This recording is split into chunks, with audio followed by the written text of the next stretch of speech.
재선거가 당연하다. 저도 당연하다고 생각합니다. 근데 저는 이제 학자니까 또 법률가니까 조금 한 단계 더 나가서 그 부분 조금 말씀을 드려도 될까요? 시간상 한 5분에서 한 10분 정도 말씀드려 볼게요.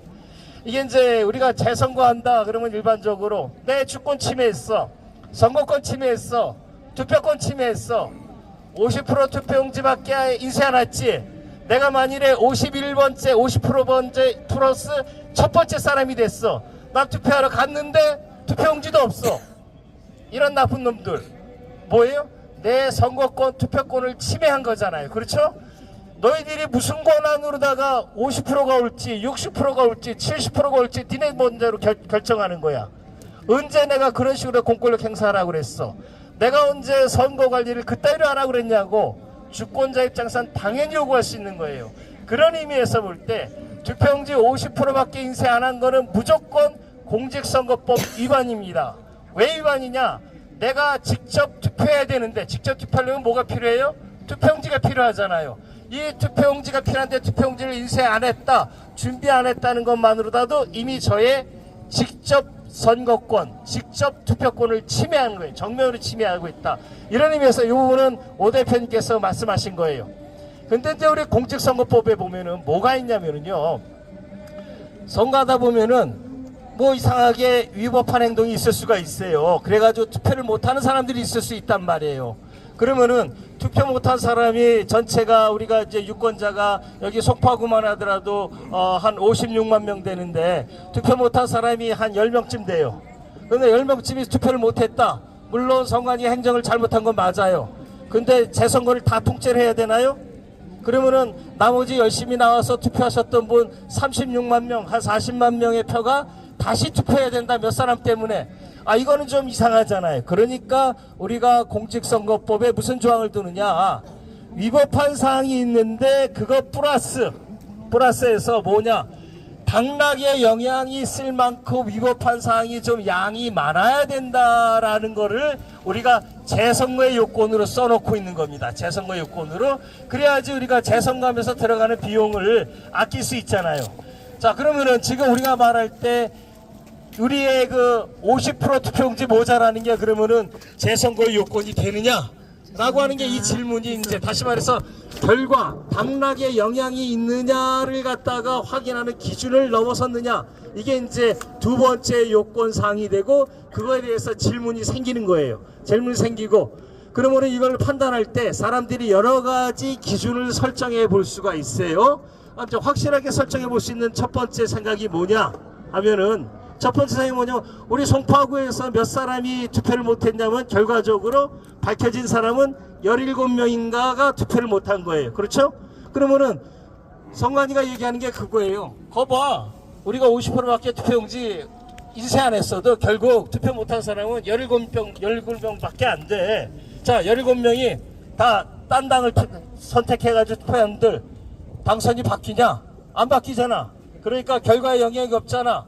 재선거할 필요성이 없어 라고 하는 게 지금 선관위의 생각이고 대부분 법률가들이 그렇게 생각해. 이걸 갖다 우리가 이제 법률적으로 얘기하면 구체적이고 명확하게 입증된 숫자만 따져서, 다시 말해서 투표용지가 이상한 거 확인된 것만 그 숫자만 따져서 당락에 영향이 없는지 이렇게 판단하는 거예요. 그렇게 되면은 사실 송파구에서 우리가 갖고 있는 이걸 갖다 지킬 이유가 없죠.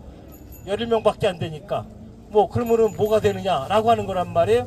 그러면 이제 이런 식의 해석을 하는 거로다 하나로 다 결정되면은 저희가 있을 필요성이 없어요. 그런데 다른 해석 방법이 있는 거예요. 다른 해석 방법. 어떤 해석 방법이 있느냐? 그 좋은 예시를 독일에서 보여줬어요. 독일의 연방헌법재판소, 우리하고 헌법재판소가 똑같은 권한을 가진 독일 연방헌법재판소, 또 그 다음에 그 선거가 베를린주에 있어요. 베를린 도시요. 베를린주의 주 헌법재판소가 재판을 한 판례가 있단 말이에요. 그 걔네들은 어떻게 판정을 했느냐? 독일하고요, 대한민국하고 공직선거법에서 재선거하는 요건이 똑같아요. 요건이 첫 번째는 위법해야 된다. 다시 말해서 기본권이 침해됐다. 참정권, 아까 말씀한 참정권, 선거권이 침해된 공직선거법 위반이 있어야 되고, 두 번째 게 뭐냐면은 결과에 영향이 있어야 돼요. 당선에 영향이 있어야 된단 말이에요. 그 두 번째 게 요건이 똑같은데 독일 사람은 어떻게 해석하느냐? 생각해봐라. 누가 잘못했느냐? 국민이 잘못했느냐? 아니지 않느냐? 선거 관리 행정을 하는 선관위가 잘못한 거 아니냐? 너희들이 잘못한 내용을 보니까 몇 사람 우리가 투표 안 했다고 그 사람들만 엿먹이고 위법한 행위란 거냐? 아니다라는 거예요. 독일 헌법재판소의 판례는 뭐냐? 너희들이 준비한 것 자체가 이미 나머지 50%의 선거권자는 오거나 말거나 개돼지 취급하겠다라는 거 아니겠어요? 그렇죠? 그러면은 50% 나머지 투표용지 50 국민 중에서 선거권자 중에서 선착순으로 다 50명만 투표하고 나머지 오는 사람들은 너희들 투표권 없어 내쫓는 거란 말이에요. 이것이 있을 수가 있겠느냐라고 하는 관점에서 뭐냐? 나머지 사람이 실제로 오건 안 오건 상관없이 투표권자면은 그날 올 수 있는 건 너무나 당연한 권리 행사이기 때문에 온다는 걸 전제로 해가지고서 당락 여부를 결정하겠다 이렇게 했단 말이에요. 그러니까 어떻게 되느냐? 당락 여부를 뭘 결정하느냐? 투표용지 없는 거 50%를 통째로다가 다 당락 여부를 결정하겠다 이렇게 되는 거예요. 당연한 거죠. 계산 방법이 다른 거예요. 한국은 어떻게 하느냐? 실제로 와서 투표 못한 사람 17명만 가지고 기준으로 삼는데 독일은 그게 아니고 너희들이 준비를 잘못해서 투표 못할 사람들 숫자를 다 포함해 가지고서 당락 여부를 결정하겠다는. 어떤 쪽이 옳습니까? 독일이요. 당연히 독일이 옳습니다. 네. 이런 것들이 합리적이라고 그러는 거예요. 네, 합리적이다라고 하는 거고. 네. 그렇죠? 네. 법이 그렇죠. 그런 의미에서 우리 2030 청년들이 느끼는 게 일반 국민들은 법리나 이런 것들에 대해서 확실하게 저처럼 구분은 못해도 느낌으로 어떻게 가느냐?